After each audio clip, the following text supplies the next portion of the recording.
اگر ہمارے سامنے کوئی گستاخی کرتا ہے اور ہم اسے پولیس کے حوالے کر دیں لیکن عدالت اسے بے گناہ قرار دے دے تو ہمیں کیا کرنا چاہیے؟ آپ صبر کریں، آپ ذرا یہ چھوڑ دینا اس چیز کو. اگر آپ کو اتنا جوش چڑھا ہوا ہے، جن بزرگوں کی ہم نے گستاخیاں بتا دی ہیں اور جن کتابوں کی ہم نے گستاخیاں ہائی لائٹ کی ہیں وہ تو آج تک چھپ رہی ہیں، ان کے پرنٹنگ پریس پہ تو آپ کوئی نہیں پہنچے، وہ تو آپ کے بزرگوں کی سرکردگی میں چھپ رہی ہیں.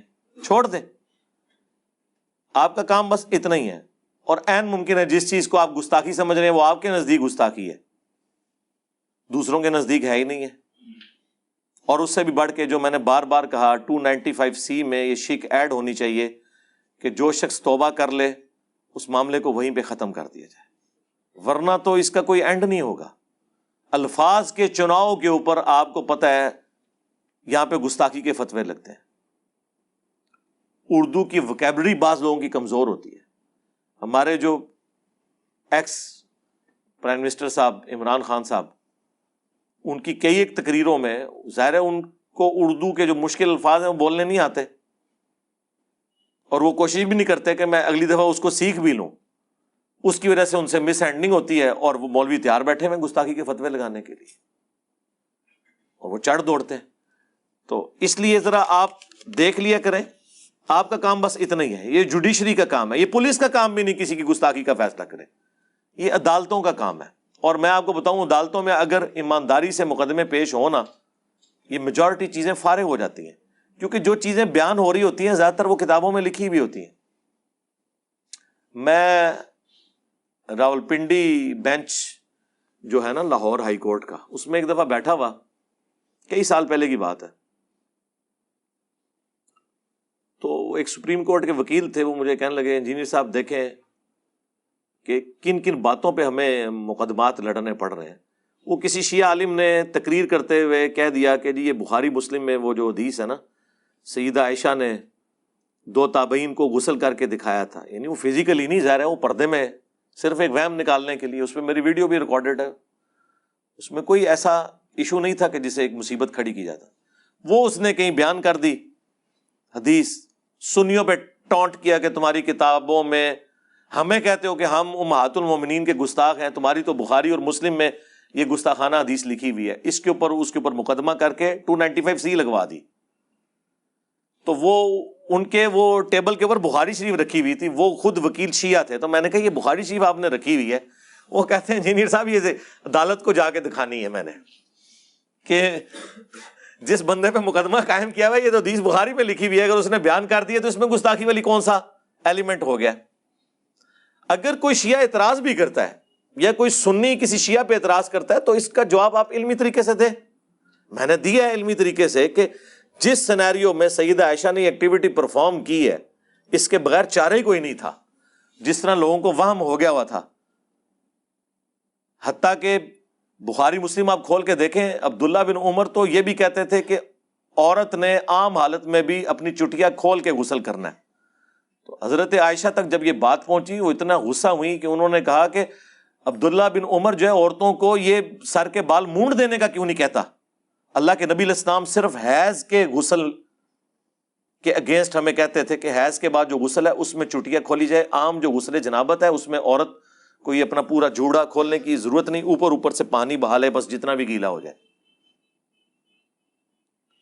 عرب کی سرزمین جہاں پہ پانی بہت بڑا ایشو تھا، وہاں آپ سوچ سکتے ہیں کہ اتنے بڑے لیول کے اوپر معاملات کو ہینڈل کرنا. جس طرح آج کل تو ہمارے پاس ماشاء اللہ تعالی میزائل موٹریں لگی ہوئی ہیں، بورنگ ہوئی ہے، وہ تو کئی میل سے پیدل جا کے مٹکوں میں پانی لے کر آتے تھے.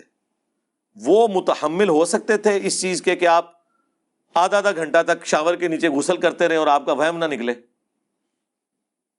وہ تو آپ بخاری مسلم اٹھا کے دیکھیں، نبی علیہ السلام آلموسٹ 5 سے 6 لیٹر پانی کے ساتھ غسل کر لیتے تھے، اور آدھا لیٹر پانی کے ساتھ، یعنی 2 گلاس شیشے کے پانی کے بھرے ہوئے، ایک گلاس کے اندر 250 ملی لیٹر آ جاتا ہے نا، تو 2 گلاس ہوں تو آدھا لیٹر بنتا ہے. 2 گلاس کے ساتھ وضو کر لیتے تھے. اب ہمیں جو فقہ حنفی والوں نے جس طرح کا غسل کا طریقہ بتایا ہے وہ تو 100 گلاسوں کے ساتھ بھی غسل کرنا ممکن نہیں ہے. انہوں نے تو پتہ نہیں کیا کیا ضربیں تقسیمیں لگائی ہوئی ہیں. اس زمانے میں ممکن تھا. اور وہاں پہ 2 تابعین آتے ہیں, ام المومنین سے کہتے ہیں, ایک تو کہتا ہے میرے تو بال ہی اتنے گھنے ہیں. انہوں نے کہا اللہ کے نبی کے بال تم سے بھی زیادہ گھنے تھے.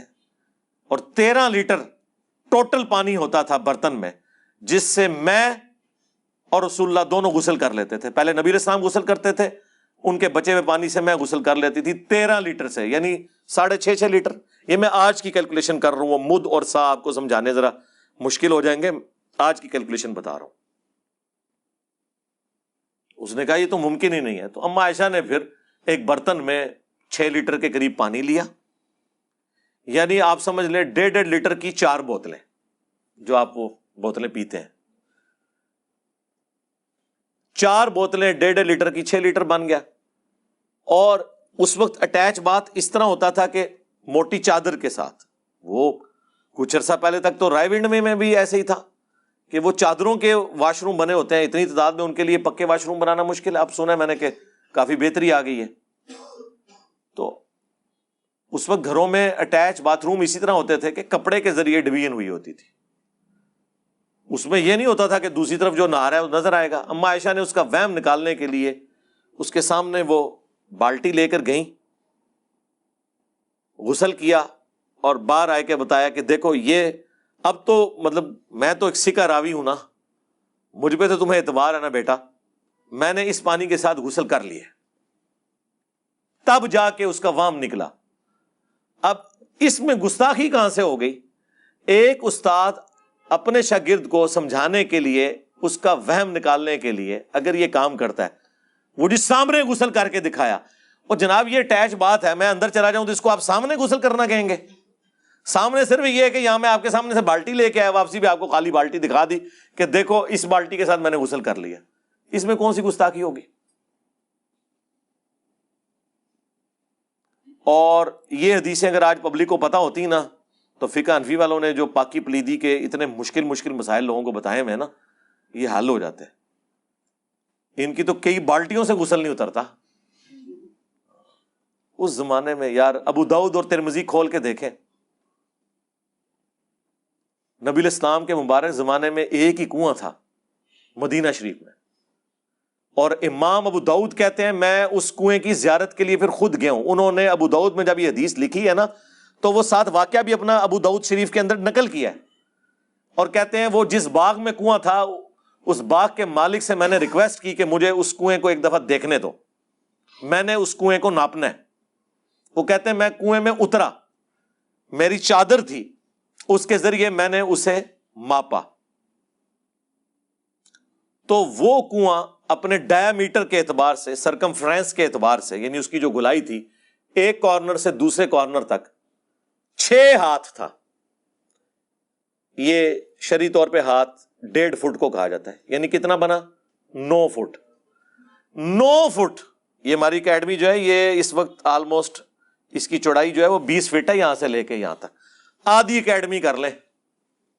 اتنے قطر کا ایک کنواں. ابھی بات ختم نہیں ہوئی. ابو داؤد اور ترمذی کے الفاظ ہیں کہ اس کنویں میں مدینے کے لوگ مرے ہوئے کتوں کو پھینکتے تھے, حیض و نفاس کے جو گندے کپڑے ہیں وہ بھی اس میں پھینکے جاتے تھے, اور اسی کے سائڈ سے اہل مدینہ پانی بھر کے پیتے بھی تھے اور وضو غسل کے لیے بھی استعمال کرتے تھے. اب مجھے بتائیں فقہ حنفی کے تحت تو یہ سارے کا سارا کنویں پلید تھا. کتنا کوئی سمندر جتنا تو نہیں. انہوں نے جو دہ در دہ کی ڈیفینیشن کی ہوئی ہے اس میں تو نہیں آتا.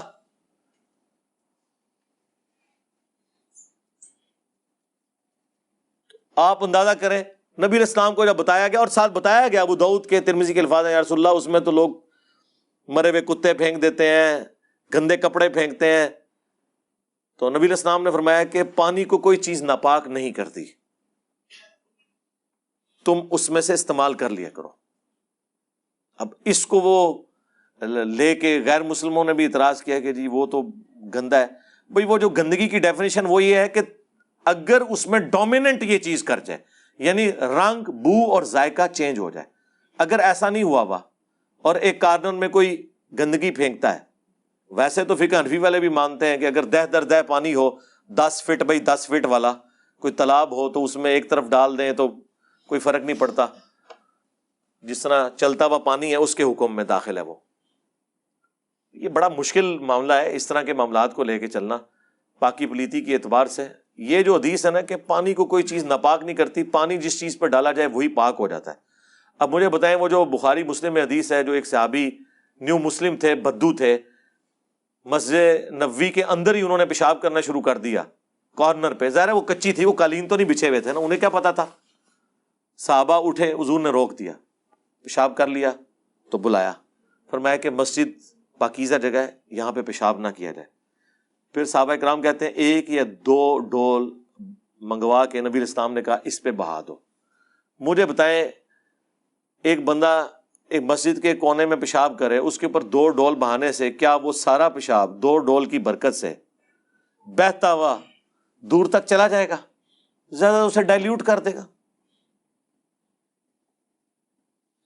اسی لیے وہ بخاری میں حدیث آتی ہے نا کہ اگر شیر خوار بچہ پیشاب کرتا ہے نا تو اس پہ چند چھینٹیں مار لینا کافی ہے. البتہ بچی کرے تو اس کو ذرا تھوڑا دھو لیا جائے, لیکن وہ دھونا بھی نہیں کہ آپ نے نل کھولا ہے تو بس اب 15 منٹ دھو ہی رہے ہیں اسے, بس ڈائلیوٹ کر کے نکال دیا. یہ پاسبل نہیں تھا. ابو داؤد میں حدیث ہے, کچھ عورتوں نے کہا یا رسول اللہ مسجد نبوی کی طرف آتے ہوئے مدینہ شریف میں ہمیں بعض جگہ سے گزرنا پڑتا ہے جہاں پہ گندگی ہوتی ہے, اور ہماری عبایا جو ہے, ہم نے جو اوپر چادر اوڑھی ہوئی ہے وہ لمبی ہوتی ہیں, وہ بعض اوقات ان گندی جگہوں پہ ٹچ کرتی ہیں, تو اب کپڑے تو ہمارے ناپاک ہو جاتے ہیں, ہم کیسے نماز پڑھیں؟ تو آپ نے فرمایا کہ وہ جو ناپاک جگہوں سے ٹچ کرتی ہے اس کے بعد کوئی پاک جگہ بھی آتی ہے؟ ان کا یا رسول اللہ آتی ہے. اس سے بھی چادر ٹچ کرتی ہے؟ جی کرتی ہے. تو بس پاک ہو جاتی ہے. آپ تو اندازہ کریں, آپ کہیں یا رسول اللہ کس طرح پاک ہو جاتی ہے؟ وہ مٹی سے ٹچ کرنے سے. مٹی کو بھی اللہ تعالیٰ نے پاکی کا ذریعہ بنایا جس طرح پانی کو بنایا. اس لیے وہ جو آپ کو فقہ حنفی والے وہ مسئلے پاکی پلیتی کے بتا رہے ہوتے ہیں نا جی, وہ ایک کپڑا ڈالا جی اس میں وہ باقی ڈالے وہ سارے ناپاک ہو گئے, ٹھیک ہے. اس کے بعد جب آپ ایک ٹب میں ٹوٹی کھول کے اوور فلو کروا دیتے ہیں پانی کو, وہ پاک ہو جاتا ہے. اسی لیے میں نے کہا تھا جو لوگ افورڈ کر سکتے ہیں نا وہ آٹومیٹک مشینیں ضرور لگوائیں گھر میں, تاکہ عورتوں کی سب سے زیادہ جو انرجی ویسٹ ہوتی ہے نا وہ کپڑے دھونے میں ہوتی ہے, وہ انرجی وہ اپنے بچوں کے اوپر محنت کریں, اور اس میں وہ پانی جتنی وافر مقدار میں وہ مشین لیتی ہے وہ پاک ہو جاتا ہے. ہم جواد نقوی صاحب کو ملنے گئے نا جب عروۃ الوثقی جو ان کا مدرسہ ہے لاہور میں, تو وہاں پہ میں نے بچوں کے دھونے کے لیے کپڑوں کے پورا انہوں نے پلانٹ لگایا ہوا تھا, دھوبی رکھے ہوئے تھے, وہ مشینیں خود آٹومیٹیکلی دھوتی تھیں. اس کے بعد استری والا, بچوں کو نہیں دھونے پڑتے تھے. تو کہنے لگے کہ میں جب خود مدرسے میں پڑھتا تھا ہماری سب سے مشکل ایکٹیویٹی کپڑے دھونا ہوتی تھی. آپ مدرسے میں بچوں کو دیکھیں, سردیوں میں بھی چھوٹے چھوٹے بچے بیٹھ کے اپنے وہ کپڑے دھو رہے ہوتے ہیں ٹھنڈے پانی کے ساتھ. آپ ذرا اپنے بچوں کو وہاں رکھ کے دیکھیں. تو نقوی صاحب کہتے ہیں میں نے اسی وقت ارادہ کیا تھا کہ اگر میں نے مدرسہ بنایا نا بچوں کو ان چیزوں سے آزاد کروں گا. بھینسیں انہوں نے اپنی علیحدہ رکھی ہوئی ہیں دودھ پتی پلانے کے لیے بچوں کو, ہاں جی, کپڑے دھونے کے لیے سسٹم علیحدہ, سب کچھ. بچوں کو کچھ نہیں کرنا پڑتا, نہ کپڑے دھونے پڑتے ہیں نہ اور کوئی, ہر چیز کا ان کا اہتمام کیا ہوا ہے. تو یہ پاکی پلیتی کے جو اتنی تفصیل کے ساتھ آپ کو وہ باریکیاں بتا رہے ہوتے ہیں نا, بس اپنے درجے تک آپ کوشش کریں, اس کے بعد زیادہ وہم میں پڑنے کی ضرورت نہیں ہے. کئی لوگ آدھا آدھا گھنٹہ غسل ہی کرتے رہتے ہیں, ہاں جی, آدھا آدھا گھنٹہ وضو ہی کرتے رہتے ہیں. آپ بخاری مسلم اٹھا کے دیکھیں, نبی علیہ السلام نے اعضائے وضو دھونے کے لیے ایک دفعہ بھی پانی لیا.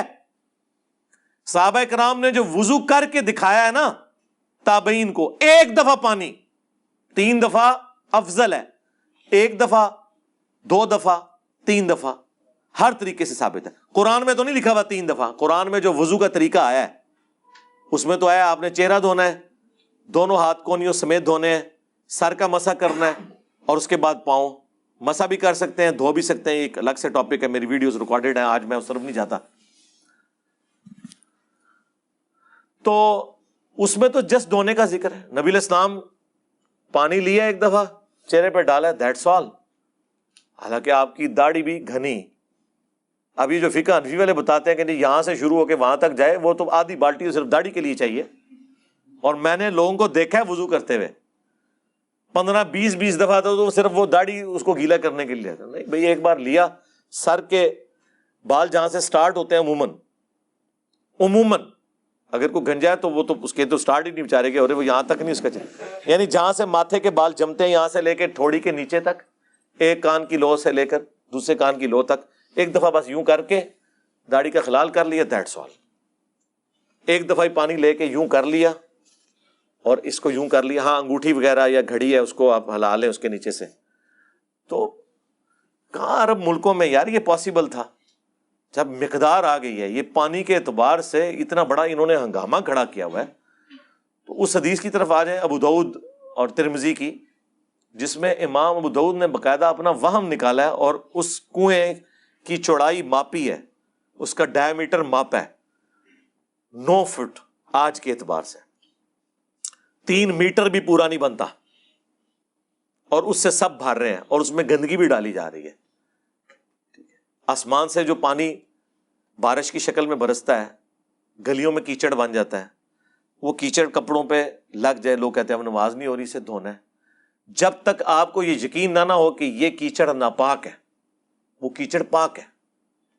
پاک ہونے کا یقین نہیں کرنا, ناپاک ہونے کا یقین ہو. تو اللہ نے اتنی آسانی دی ہے, تو آپ مجھے بتائیں روڈ کے اوپر جو کیچڑ ہے یہ آپ کو کیسے یقین آئے گا اس اعتبار سے کہ یہ ناپاک ہے؟ کوئی دعویٰ کر سکتا ہے؟ اس نے اپنے سامنے اس کے اندر کوئی نجس چیز گرتے ہوئے دیکھی ہے؟ نہیں. تو پاک ہے. روڈز پہ کھڑا ہوا پانی پاک ہے. ایون گٹر بھی ابل رہا ہے, تیز بارش ہو رہی ہے, بارش کا پانی اس گٹر کے پانی سے بہت زیادہ ہے, اوورآل وہ پانی کو صاف کر دے گا. اگر آپ یہ کریں گے تو دریاؤں میں بھی سارے گٹر کے پانی جاتا ہے, پھر تو دریا بھی ناپاک ہو گئے. کیا کریں گے آپ؟ دریا اگر ناپاک ہے پھر تو دنیا میں کوئی جگہ پاک ہو ہی نہیں سکتی. بہتا پانی ہے لیکن اس میں گٹر کا پانی بھی شامل ہوا ہے. تو اس اعتبار سے کپڑے دھونے کے لیے آٹومیٹک واشنگ مشینیں بہت بڑی نعمت ہے. جس کے پاس پیسے ہیں نا جی, بجائے فضول کاموں میں خرچ کرنے کے اور نت نئی گاڑیاں خریدنے کے, اپنے پیسوں کو ان کاموں میں لگائیں. آٹومیٹک واشنگ مشین, میں کسی کمپنی کا نام نہیں لیتا کہ کسی کی مشہوری کروں, جو بھی آپ کو, میں نے ویسے اب تک خود نہیں لگوائی ہوئی. انشاءاللہ میں اللہ تعالیٰ سے توفیق مانگ رہا ہوں, ٹھیک ہے, تو میں نے لگوانی ہے, ٹھیک ہے وہ. لیکن میری بیوی ہمیشہ آڑے آتی ہے فضول خرچی ہے. میں نے کہا نہیں یہ ضرورت ہے بھائی. تو وہ جب میں قائل کرنے میں کامیاب ہو گیا. اور دوسری چیز یہ ہے کہ آپ گھر میں اپنا بور کروائیں اگر زمین میں پانی موجود ہے, تاکہ پوری زندگی کے لیے اس مصیبت سے آزاد ہو جائیں کہ جب پانی آتا ہے تو بجلی نہیں ہوتی, جب بجلی آتی ہے تو پانی نہیں ہوتا سرکاری. اپنا بور ہو تو رات کے وقت بھی آپ ٹینکی بھر سکتے ہیں اپنی. اور تیسری چیز وہ ہے کہ اپنے گھر میں سولر کا پورا سیٹ اپ لگوائیں تاکہ بجلی بھی آپ کی اپنی ہو, اس عذاب سے جان چھوٹ جائے. ایک دفعہ خرچہ کر کے 25 سال کے لیے بے فکر ہو جائیں. 2 سے 3 سال میں آپ کا وہ سارا خرچہ بھی واپس ہو جائے گا. وہ انشاءاللہ تعالیٰ اس کے اوپر تو ایگری کروا لیا انشاءاللہ. 1-2 دن میں ایک 5 KVA کا سسٹم لگوا رہا ہوں گھر میں انشاءاللہ. پھر میں ایک پبلک سیشن پورا سولر کے اوپر بھی ریکارڈ کرواؤں گا انشاءاللہ, اور لوگوں کو قائل کروں گا کہ یہ اس وقت اس نیشن کے ساتھ نیکی ہے کہ جو لوگ افورڈ کر سکتے ہیں وہ اپنا سولر سیٹ اپ لگائیں تاکہ وہ بجلی باقی غریب لوگوں کے لیے اویلیبل ہو. حکومت وقت کو یونٹ 35 روپے کا پڑتا ہے, جو آپ کو وہ 14 روپے 15 روپے دیتے ہیں, اب بڑھا کے انہوں نے 24 تک کر دیا. ابھی بھی 10 روپے حکومت کو اپنے ڈالنے پڑتے ہیں, کیونکہ ہم لوگوں نے ڈیم تو ٹائم پہ نہیں بنائے نا, تو ہم تو تیل سے بجلی بناتے ہیں زیادہ تر, 80% تو ہماری اس سے ہے, وہ تو مہنگی پڑتی ہے. اس میں آپ سمجھ لیں سبسڈی 10 روپے گورنمنٹ ڈال رہی ہے. تو اب ایک امیر آدمی کا تو کام نہیں کہ وہ سبسڈی والی بجلی لے, صدقہ خیرات والی, ٹیکسوں والی بجلی. اس کو چاہیے وہ اپنا سیٹ اپ لگائے. ایٹ لیسٹ جو ڈیفینس میں رہ رہے ہیں, بیریئر ٹاؤن میں رہ رہے ہیں, سٹی ہاؤسنگ میں رہ رہے ہیں, جنہوں نے کروڑوں روپے لگایا, یار ایک 5 KVA کا سسٹم آج کی ڈیٹ میں 17 جولائی 2022 آلموسٹ 10 لاکھ روپے کا لگ جاتا ہے، سفیشنٹ ہے۔ تو جہاں اتنے خرچے کیے ہیں، یہ 10 لاکھ کا خرچہ کر کے، اور یار اسلام آباد میں تو 5-5 لاکھ کے بور ہو رہے ہیں، 1-1 کروڑ کی لوگوں نے گاڑیاں رکھی ہیں، 10 لاکھ روپے گھر کے اوپر لگا کے ہمیشہ کے لیے بے فکر ہو جائے۔ تو یہ وہ نیکیاں جو آپ کر سکتے ہیں پوری نیشن کے ساتھ، پھر وہ بجلی باقی لوگوں کے لیے اویلیبل ہوگی، بلکہ آپ کی سرپلس بجلی وابڈا آپ سے خریدے گی، آئسکو والے خریدیں گے، گورنمنٹ خریدے گی، وہ باقی لوگوں کے لیے استعمال ہوگی۔ جو آپ کنٹریبیوٹ کر سکتے ہیں اس حوالے سے کریں۔ میں یہ ایک ضمناً کبھی کیفیت طاری ہوتی ہے تو میں اس پہ بول دیتا ہوں، یہاں پہ کیفیت طاری ہوئی تھی تو میں نے تفصیلی بول دیا۔